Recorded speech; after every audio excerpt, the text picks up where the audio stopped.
September महिन्यापासून सुरू असलेलं मराठा आरक्षणाचं आंदोलन आणि त्यासाठी मनोज जरांगे पाटलांचं सुरू असलेलं उपोषण हे परवा स्थगित केले गेले. जरांगेंनी मोठ्या मनानं आपलं उपोषण मागे घेतलं, पण त्याआधी त्यांना समजावण्यासाठी सरकारकडून 2 न्यायाधीशांना आंतरवली सराटीत पाठवलं गेलं होतं. जस्टिस शिंदे, जे मागच्या काही दिवसांपासून मराठ्यांच्या कुणबी असण्याचे पुरावे किंवा मराठा वंशावळींचे उगम शोधतायत, ते स्वतः आणि ज्या गायकवाड कमिशनचा उल्लेख आपण या संपूर्ण मराठा आंदोलनात सतत कुणाच्या ना कुणाच्या तोंडून ऐकत आलोय, ते जस्टिस गायकवाडही मनोज जरांगे पाटलांना समजावण्यासाठी गेले होते. मागच्या वेळेस खुद्द मुख्यमंत्री एकनाथ शिंदे आंतरवली सराटीला पोहोचले होते. त्यांनी जरांगे पाटलांची समजूत काढली आणि 40 दिवसांची मुदत मागत त्यांना उपोषण मागे घ्यायला लावलं होतं. एकनाथ शिंदे यांना मुख्यमंत्री पदासारख्या मोठ्या पदाचा अनुभव नाही, किंवा ते तर साधे सेना नेते होते शिवसेनेचे. फडणवीसांच्या मंत्रिमंडळात साधे MSRDAचे मंत्री होते. त्यांना मराठा आरक्षणाच्या नावाखाली पेटवलेला वणवा शांत करता येईल का, की शिंदे या वणव्यात आपल्या मुख्यमंत्रीपदाची आहुती देणार, असे अनेक प्रश्न राजकीय टीकाकार विचारत होते. पण शिंदेंनी दोन्ही वेळेस आपल्यात दडलेला एक मुत्सद्दी राजकारणी बाहेर काढला आणि बुद्धिबळाच्या पटावर सोंगट्या मांडाव्यात, हलवाव्यात तशा चाली रचत हा तिढा दिवाळीसारख्या सणाला गालबोट लावणार नाही याची दखल घेतली. जरांगेंना शिंदेंनी नमवलं असं म्हणत नाहीये मी, पण जरांगेंना CMच्या योजनेनुसार केलेल्या विनंतीला मान द्यावाच लागला, हे महत्त्वाचं. आता या सगळ्या धामधुमीत सेना भाजपा युतीच्या सरकारात ऐनवेळी सामील झालेले अजितदादा पडलेत आजारी. त्यांना डेंग्यू झालाय, म्हणून ते सध्या कुठल्याच शासकीय निर्णय प्रक्रियेत दिसत नाहीत. आणि देवेंद्रजी हे झारखंडच्या निवडणुकीची जबाबदारी असल्यानं कधी रायपूरला तर कधी मुंबईत असा त्यांचा द्राविडी प्राणायाम सुरू आहे. म्हणजे परवाची सर्वपक्षीय बैठक वगळली तर मागच्या आठवडाभरात मराठा आंदोलन हिंसक वळणावर पोहोचलेलं असताना त्याला तोंड देणारे मुख्यमंत्री एकनाथ शिंदे हे एकटे पडलेले दिसले. त्यांचे दोन्ही सहकारी देवेंद्रजी आणि अजितदादा हे शिंदेंच्या मदतीला नव्हते.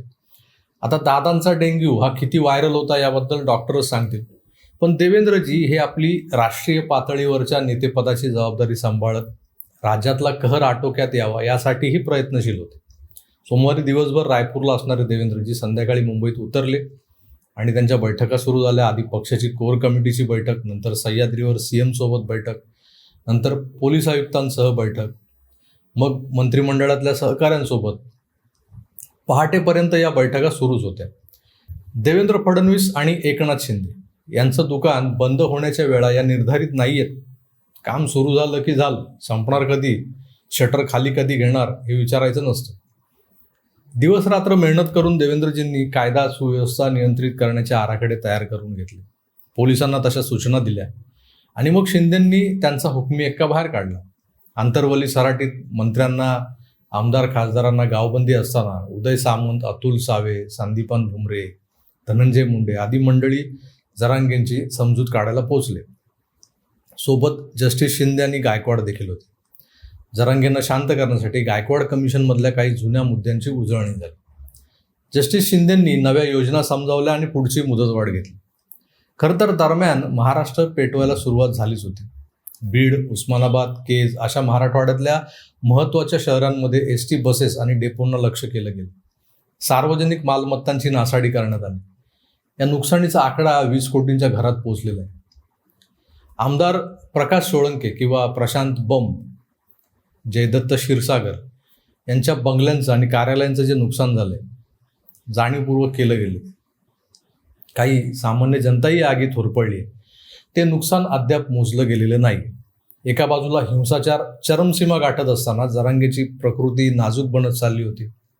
आता जरांगेंचा जीव घेतल्यावरच हे सरकार आरक्षणाचा विचार करेल की काय वगैरे प्रश्न आपल्या सकाळच्या पत्रकार परिषदेत विचारायला संजय राऊत मोकळेच होते. या कामगार राऊतांचे मालक आणि त्यांच्या आधारवड MH बारामती हे वेगवेगळ्या भडकाऊ उद्योगातून मराठा समाजाचं डोकं फिरवत होतेच, पण देवेंद्रजींना झारखंडला प्रचाराला जावं लागतंय पाहून ते अधिकच चेकाळले होते. राज्यात आग लागली आहे, गृह खातं अपयशी ठरतंय असा ओरडा करत राज्याचा गृहमंत्री कसा काय बेजबाबदारपणे वागू शकतो हा एकच मुद्दा परवापासून लावून धरला जातोय. पण एका बाजूला आपण समजून घेतलं पाहिजे, तुम्ही इथं राज्यात जे आग लावं राजकारण करताय ते स्टेट लेवलचं राजकारण आहे. देवेंद्रजी हे एका राष्ट्रीय पक्षाचे नेते आहेत. त्यांना स्ट्रॅटेजिस्ट म्हणून एक ओळख आहे त्यांची.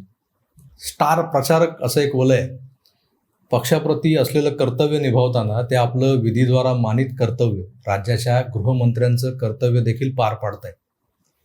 त्यांचा राज्यातल्या कायदा सुव्यवस्थेवर कंट्रोल आहे. मराठवाड्यात हिंसा भडकताच तातडीनं पावलं उचलत समाजकंटकांना अटकाई झाल्या. परिस्थिती नियंत्रणात आणली गेली. पण उभाटा गटाकडून मात्र देवेंद्रजींना टार्गेट केलं जातं. आपले संपादक सतत आगपाखड करतायत. आदित्य ठाकरे पत्रकार परिषदा घेत आहेत म्हणजे घेत होते. उद्धवजी मात्र आपल्या गडीबाहेर आलेच नाहीत. पण आतून त्यांनी बरेच शालजोडीतले प्रहार करून घेतले. शालीतले प्रहार. आता मागच्या 2 दिवसात हा प्रायोजित कार्यक्रम आटोपता घ्यावा लागतोय अशी नाकाबंदी एकनाथ शिंदे आणि देवेंद्रजींनी केली आहे हे दिसताच मातोश्री निवासी ठाकरे कुटुंबीय काल दुपारी 1 वाजता आपला बोऱ्या बिस्तारा बांधून मुंबई विमानतळाच्या गेट नंबर 8 मधून एका खाजगी विमानानं देहरादूनला निघून गेल्याचं समजतं. देहरादून म्हणजे हिल स्टेशन. कारण मुंबईत ऑक्टोबर हीट वाढली. दिवसात 36, 37, 35 असं तापमान असतं. मागच्या उन्हाळ्यात हेच लोक लंडन मुक्कामी होते. आता देहरादून. तर ही खबर पक्की आहे, कारण भाजपा नेते आमदार नितेश राणे यांचं नेटवर्क जबरदस्त आहे. विमानतळावरची सेनेची युनियन बांधणं, सांभाळणं, वाढवणं यासाठी नारायण राणे साहेबांनी एकेकाळी केलेल्या कष्टाची, सामान्य सैनिकांना केलेल्या मदतीची जाणीव ठेवणारा एक मोठा कामगार वर्ग आजही मुंबई विमानतळावर कार्यरत आहे. यातले बरेच जण हे राणेसाहेबांच्या एका चिठ्ठीमुळे नोकरीला लागलेले आहेत. ते हे उपकार विसरणार नाहीत. या निष्ठावंतांचे कान, डोळे हेच राणेसाहेबांचं नेटवर्क आहे. याच इंटेलिजन्सची माहिती खुद्द नितेश राणेंनी त्यांच्या सोशल मीडिया हँडलवर टाकली आहे. काल दुपारी 1 वाजता उद्धव ठाकरे आणि त्यांचं पूर्ण कुटुंब गेट नंबर 8 मधून प्रायव्हेट फ्लाईटमध्ये बसून आपला पुरा बोऱ्या बिस्तारा घेऊन देहरादूनला निघून गेले. एका बाजूला मराठा आरक्षण संदर्भात आंदोलन सुरू असताना देवेंद्रजी प्रचाराला आणि दिल्लीला कसे जाऊ शकतात असे प्रश्न विचारायचे. आपल्या कामगारांकडून अग्रलेख लिहून घ्यायचे. आणि दुसऱ्या बाजूला उपोषण संपवण्याच्या अगोदरच स्वतः आपल्या कुटुंबाबरोबर मजा मस्ती करायला निघून जायचे.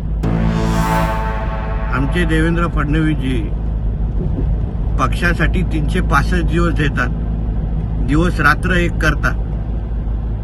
तुमच्यासारखी मजा मस्ती करत बसत नाही. आणि हीच का तुमच्या राज्यावर प्रेम? राज्यामध्ये एवढा महत्वाचा प्रश्न सुटत असताना तुम्हाला त्याची काहीच पडली नाही, याचं उत्तम उदाहरण काल तुम्ही दाखवून दिलं. राज्यात आगडोंब उसळला कसा, त्यामागचे आगलावे कोण होते, आणि जेव्हा हा आगडोंब शमवण्याचा प्रयत्न सुरू होता तेव्हा हेच लोक उन्हापासून वाचण्यासाठी, या आगीच्या धगीपासून वाचण्यासाठी थंड हवेच्या ठिकाणी निघून जातात. एका बाजूला देवेंद्र फडणवीस राज्यातली जबाबदारी टाळून परराज्यात प्रचाराला जातात. याबद्दल रान उठवणारे हे लोक देहरादूनच्या नगरपालिकेच्या प्रचाराला गेलेत की काय? अरे देवेंद्रजी स्टार प्रचारक आहे, तुमचं काय? हे मालक, कामगार, अकबर, बिरबल जीवाच्या आकांतानं देवेंद्रजींना बदनाम करण्याची संधी शोधत असतात, पण तोंडावर पडतात. परवा जरांगेंचं प्राणांतिक उपोषण सोडवण्यासाठी सरकारकडून जोरदार प्रयत्न सुरू असताना यांच्या अदखलपात्र, नोंदणी नसलेल्या पक्षाला गटाला सर्वपक्षीय बैठकीत स्थान दिलं नाही, याचा थैथयाट करत हे पाय आपटीत थेट निघून गेले ते देहरादूनला. नेहमी महाराष्ट्राच्या अस्मितेचा बाता मारतात. मराठी आणि महाराष्ट्र म्हणजे आम्हीच अशा थाटात असणारे हे लोक महाराष्ट्र पेटलाय, जळतोय असं दिसताच, असं पाहताच ती धग आपल्याला लागू नये म्हणून देहरादूनच्या थंड हवेला शरण जातात. जसा नीरो रोम जळत असताना फिडल वाजवत बसला होता ना, तसे ह्या आधुनिक नीरो फिडल वाजवायला देहरादूनला निघून गेले. मागेही 26 जुलैच्या पावसात 2005 साली मुंबईची तुंबई झाली. कलानगर पाण्याखाली जात आहे, त्यात मातोश्रीचा तळमजला तर साप बुडाला होता. अशा वेळी रुग्णशय्येवरच्या बाळासाहेबांनाही असंच एकटं टाकून ही मंडळी आपला जीव वाचवायला एका पंचतारांकित हॉटेलात जाऊन बसली होती, तिथे वाढदिवस साजरा करत होते. ज्यांना आपल्या जन्मदात्याची कणव येत नाही, त्यांना महाराष्ट्र पेटला काय किंवा जळला काय, राख रांगोळी झाली काय, काडी मात्र फरक पडणार आहे का? त्यामुळे यांच्याबद्दल बोलणं चुकीचं आहे असं वाटतं कधी कधी. असो, तुम्हाला काय वाटतं या अशा मतलबी महाराष्ट्र अस्मिता रक्षकांबद्दल? तर हे मला कमेंट्स करून नक्की कळवा. तुर्तास इथेच थांबतो, पुन्हा भेटूच. तोवर आपली काळजी घ्या आणि पाहत राहा आकार DG9. धन्यवाद. नमस्कार.